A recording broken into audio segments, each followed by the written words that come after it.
Where am I? Raised in Russia. I'm an American in Moscow, Russia, and in this video, I'll be talking to this Russian woman about what it was like being raised in the Soviet Union, and also ask her what it's like raising her own children in Russia today. Welcome to Expat American. I am the Expat American. This is Christoph's video. Sound good? Do you want to talk about your brother? My brother?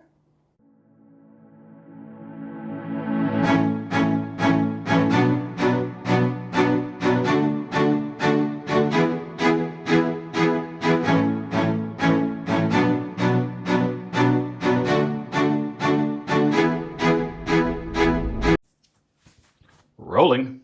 Rolling. The 90s came. Where am I? They flooded us with the foreign stuff. As far as raising Christoph, how is his life different or the same? And then the Great Patriotic War came shortly after, I guess. Does this look like a hockey game in your country? We were afraid, the mom. Mm-hmm. Should I tell that? So they sell New York hot dogs in Russia. You were born in the Soviet Union. You spent 9 years of your life in Florida. Mm-hmm. Now you're back in Russia for 3 years during the special military operation. We have English speakers listening to us, people who lived in America, Britain, other parts of the English-speaking Western world. What do you want to tell them about living and growing up in Russia?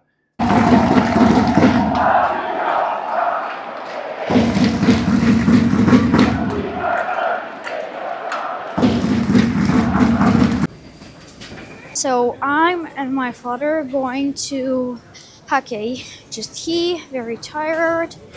He don't want to do a video.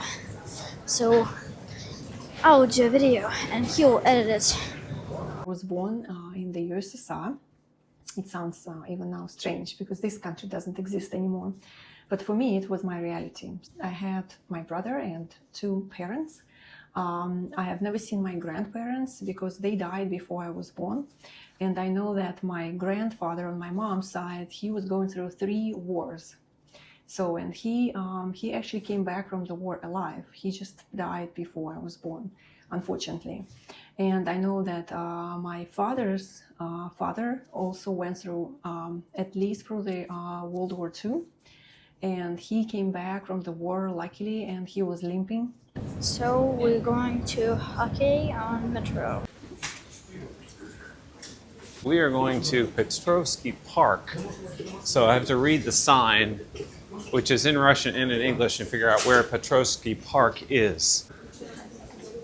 We would have the president's portrait on the wall, and a Jewish math teacher. I had the Moldovan biology teacher, and it was like just kind of like international school, but actually we were in the same country. I was in love with my family, especially I loved my father. I felt like I had the closest relationships with him. My brother was kind of closer to my mom, and I was like my father's daughter.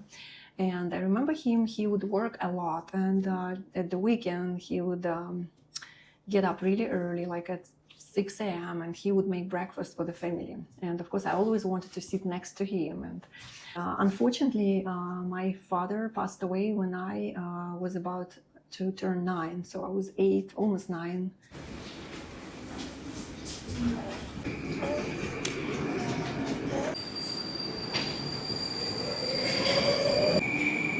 Oh, and turn around? It looks like where like a Star Wars spaceship would come flying in, right? Yeah. Here comes the train behind you. I think the yellow line is what we're not supposed to cross while the train's coming and going. Only at the funeral, I found out that my father was the head of the engineering department, and they were working on the spaceships. So, and when I saw these important people at the funeral, I was asking my mom, like, who are these people? And it turned out that these are people from my father's work, but he was keeping this in secret. So he was not allowed to share with the family even what he exactly was doing. I mean, we knew that he's an engineer, but that was really difficult for me to lose my father because it was, you know, everything for me. I didn't have my grandparents, I only had my mom. And for mom, it was really, really a tragedy. Both of my parents, they were 8 and 9 when they lost their parents. And they were raised by their older brothers and sisters. And so for my mom, it was really a big loss because she lost her parents, and now by that time she lost her husband. Don't drop the phone. Hold on tight. Someone could bump it.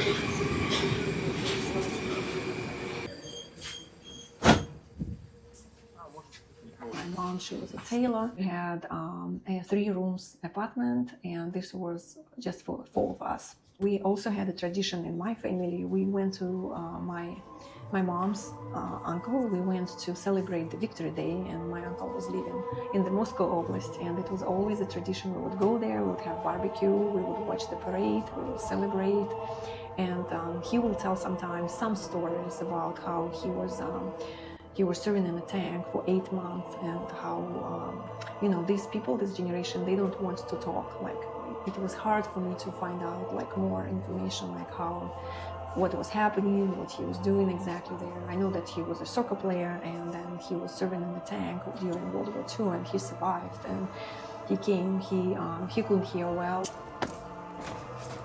Okay, so I'm getting up. Wow, here it is. Big hake.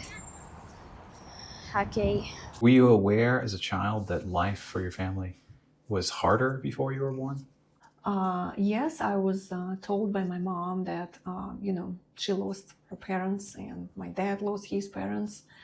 And I know that there was a time when my mom's family was really rich, so they had their own factory. And then at some point the factory was taken away from them, and they became out of sudden not so rich anymore. What kind of factory? They had, I think it was a candy factory. That's what I've heard from my mom. Why was it taken away from them? Because there was a time back then when the government structure changed, and that's technically when the revolution happened in 1917, when everything what people owned before out of sudden became everybody's, and they were just taking people's stuff and made it for everyone. I don't think they were like really oligarchs, like really, really rich, but they were maybe like middle class, upper middle class. Okay, so there will be like some Moscow Dynamo and Minsk Dynamo. So we're going in. World War I and then World War II. Right. It's kind of like they were suffering a lot. Like I said, my grandfather, whom I haven't seen ever in my life, he was going through 3 wars. I don't know, like how it's even possible, like, you know, just to survive and got back from the war. And I know that my mom was born in 1945, and she was the youngest child, and it was like right after the war ended. So, yeah, no, I think. And so your childhood was good until your father passed away, I assume. And then shortly after, the Soviet Union collapsed. Yes. So that was probably a harder time for you. You know, it was a confusing time. Like, we had people who were born from 1964 till 1984. We are called X generation. And they say that the X generation, we are kind of like, you know, you can't break us. It's like, whatever. We have seen so much. We've gone through a lot of changes. So we're going in like a big line.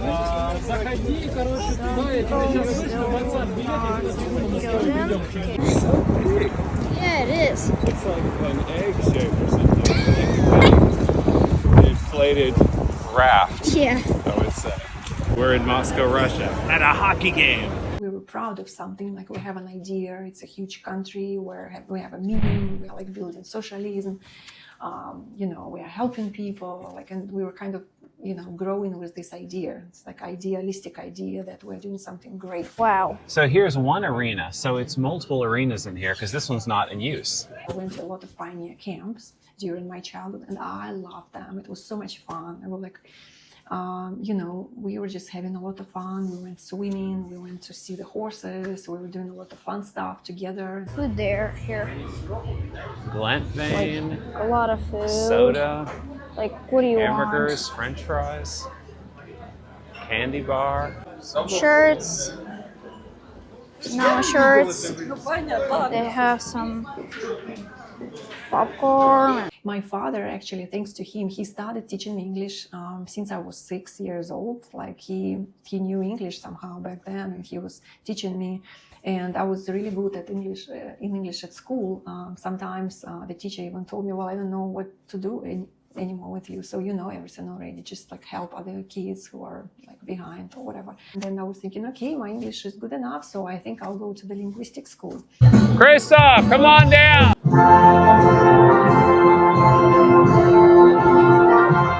There's like some music here. There.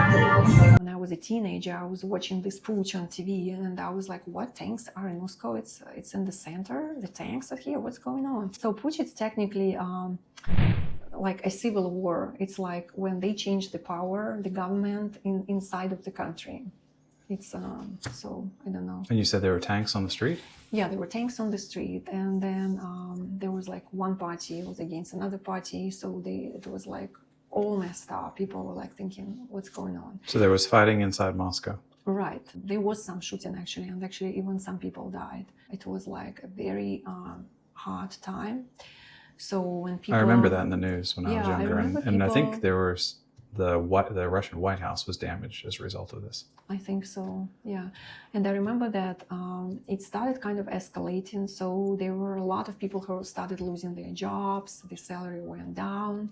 Some people couldn't even feed their families. So there were stamps for food in the shops. And I remember some days I had to stay in a line to get a piece of cheese or to get some eggs or like some food, like essentials, basics.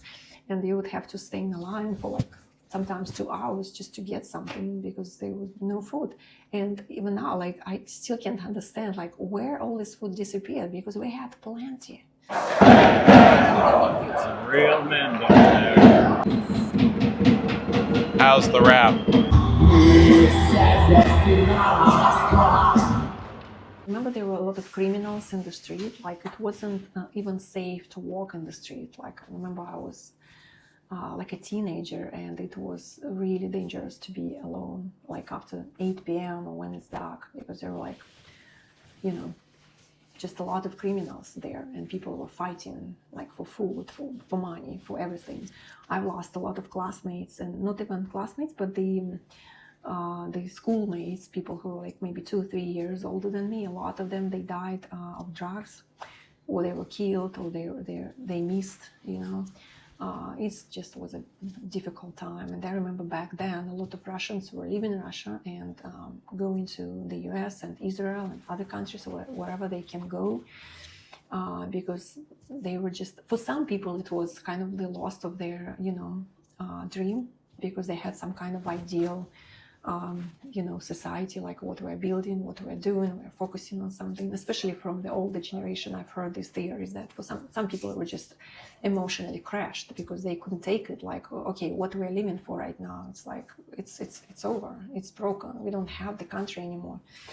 And then, of course, all these republics, there were some problems over there. We started having problems here and there, and all these 15 republics we had, they were like kind of started fighting with each other, you know, and it was a mess.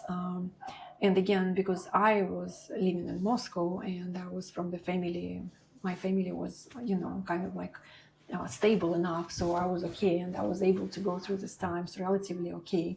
But I know that some families, they were like, you know, destroyed. So I see they have a net so the puck doesn't hit us in the face.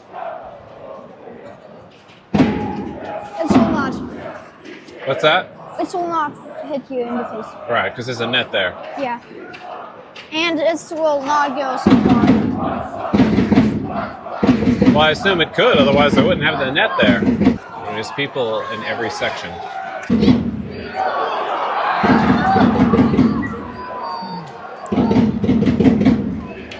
My brother back then, so he was born in 1968. So, and it was time for him to go to the army.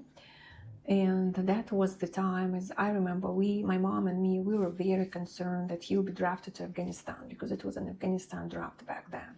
So then he was a lot older than you. He is older than me, yes. Yes. So he's like a decade. Well, should I tell my age? It's up to you. I wasn't being so specific, but I wanted to be clear. He's older than you. I mean, they can look me up what age I am. So my brother is 1968, so he's 8 years older than me. Now everyone knows I was born in 1976. Yes, I'm an old lady, old woman. Anyway, yes. So it was a very big stress for me and my mom, because it was a hard time, rough time, so he was not drafted to Afghanistan. So, but he was serving for 2 years in very cold places, Russia. And he was actually, he was guiding the border. Yes, and then he came back a completely different person. And it was a difficult time for him, I think mostly because his father died when our dad passed away. My brother was 17, so he was a teenager, and it was a very difficult time for him just to, to not have his dad. And then my brother, he got in a, let's say, in a bad, just to make the story short. So he was married, they did not have kids for some reason, and then he went into a bad company, and he was beaten up, and he died when he was 36. So, and yes, and then it was just my mom and me. And my son was born back then, when my son was 21 days when my brother died. Alex, right, who was born in Moscow.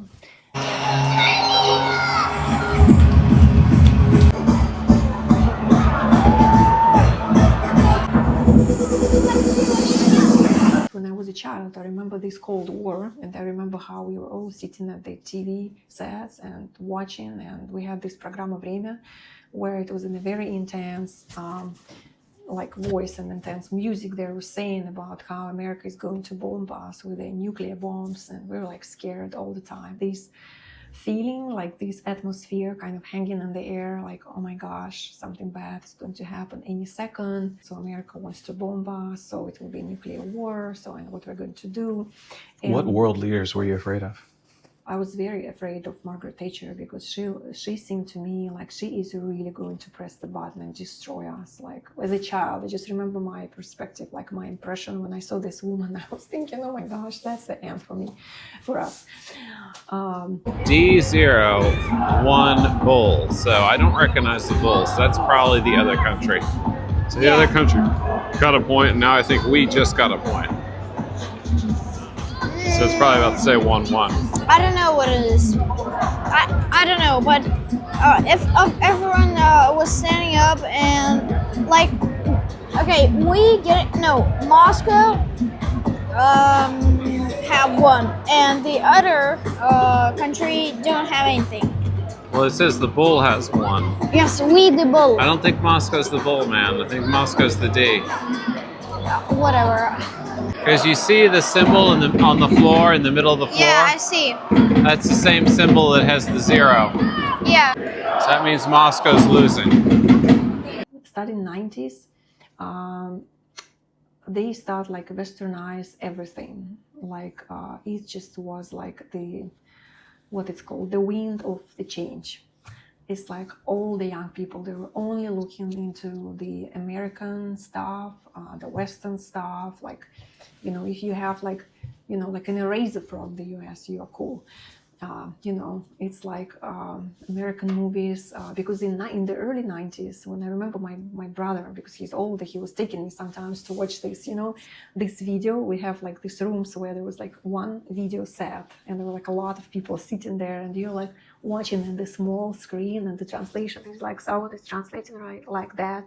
Schwarzenegger is talking like that in Russian, because it was like illegal almost, like you couldn't get it. And then in 90s when Stallone, Schwarzenegger, and it was so cool to have something foreign, or to be able to go abroad. And all the Russians, they did not want to live in Russia, they all wanted to leave. And I'm trying to think now, like what I was thinking. I was kind of open-minded. I mean, I never felt like, oh my gosh, I want to leave Russia, because again, I'm from Moscow. I'm from a good family. I had my apartment, you know, I have a good life. I have my son just born. So then why did you leave if you were satisfied? Well, because I met my husband to be.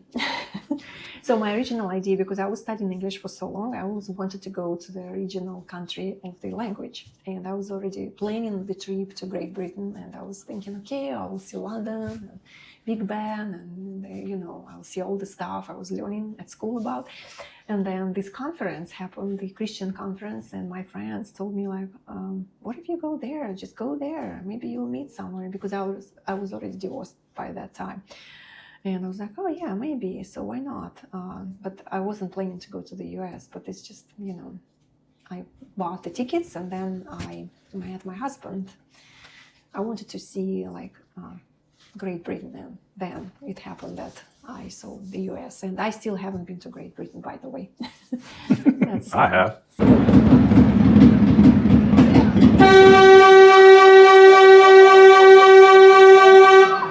They're cleaning the ice. На смартфон. Да, Yeah, it's это платежный interesting. стикер ТП от Сбербанка. Покупайте смартфоном, как раньше. A lot of Americans, they would ask me when I was living there, so Russians are like nice people, but why are they like so serious and kind of dead inside and don't smile? And I told them, because my second education, I'm a psychologist, I'm a counselor.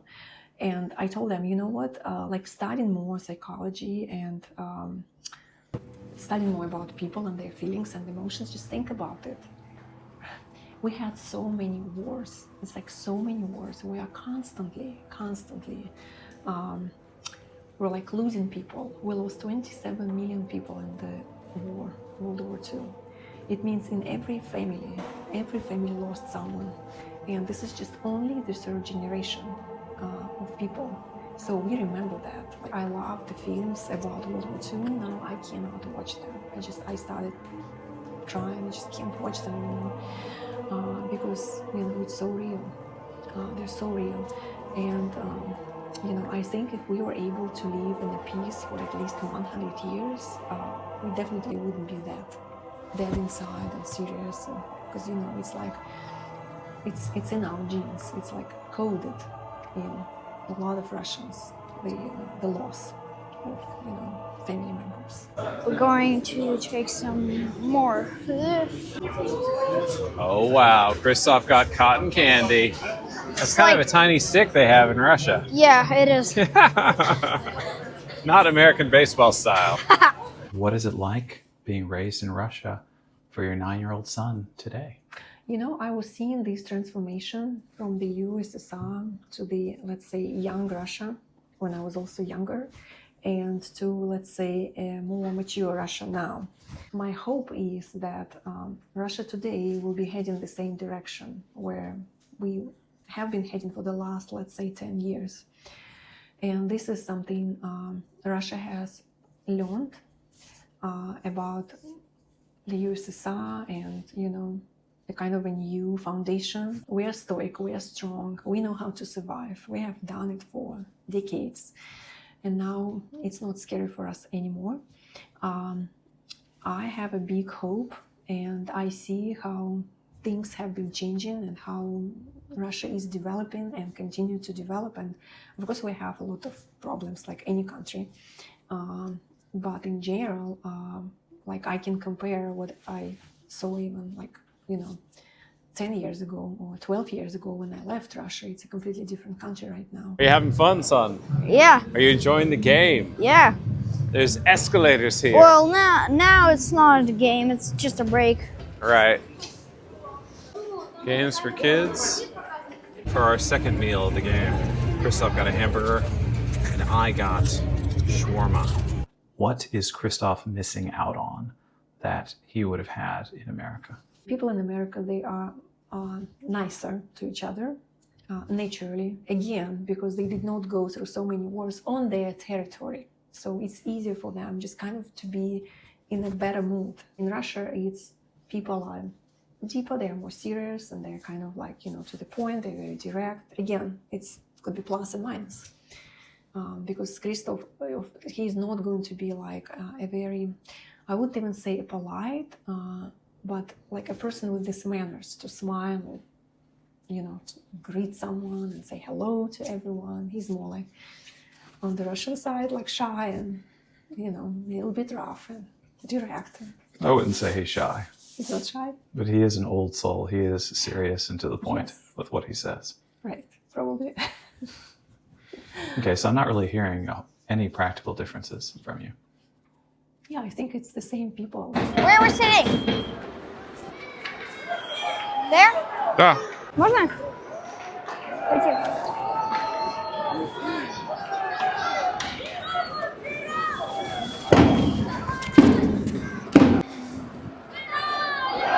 A burger for fried chicken and some Coke on the floor. Today we at hockey, but the Moscow is losing, so I believe the Moscow will win later. I mean, in my opinion, if you changed all the signs to English and everyone spoke English suddenly, you would not know you weren't in America or Britain. Really? Because you live in America What's different? longer than me. What's different?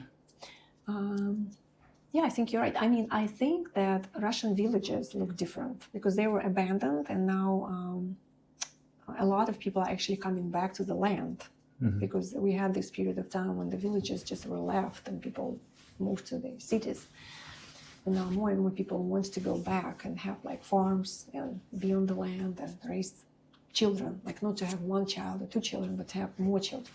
It's kind of like now, it's very like the government is trying to invest in it, and people are also, you know, willing to move to the land. It's interesting to see Russian advertisements.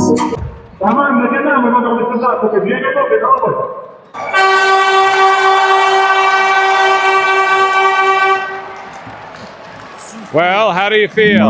I'm very sad because Moscow like not got anything, but other country had got 5. You know, I'm genetically more British than anything by far. And that is the country you most wanted to see. And from what it seems like you and I are uncovering as we look into history, that also may be the country that, you know, may have caused the most grief to Russia, and as such, you know, the most grief to your family. Yeah. And I can't help but wonder, like, how many more, you know, children and people may have existed in your family line had you had more of a 1980s American experience as opposed to what you did have. Yeah, that's right. You know, the more I think about it, because, you know, like it said in the Bible that God gave every person a place to be born. Like we didn't choose the place where we would be born. Like, you know, some people would ask me also in America, how people can live in such a cold place. I was like, you know, I did not choose this place to live to begin with. So I was born in this place. This is my country. This is my motherland. This is something God gave me. You know, it wasn't even my choice. And I'm, you know, I'm grateful. I'm thankful. I think I would not be the person I am right now if, you know, I wouldn't go through a certain experience in my life, you know. And this is, yes, this is an interesting time. It's just interesting, yeah, how it could have been different. But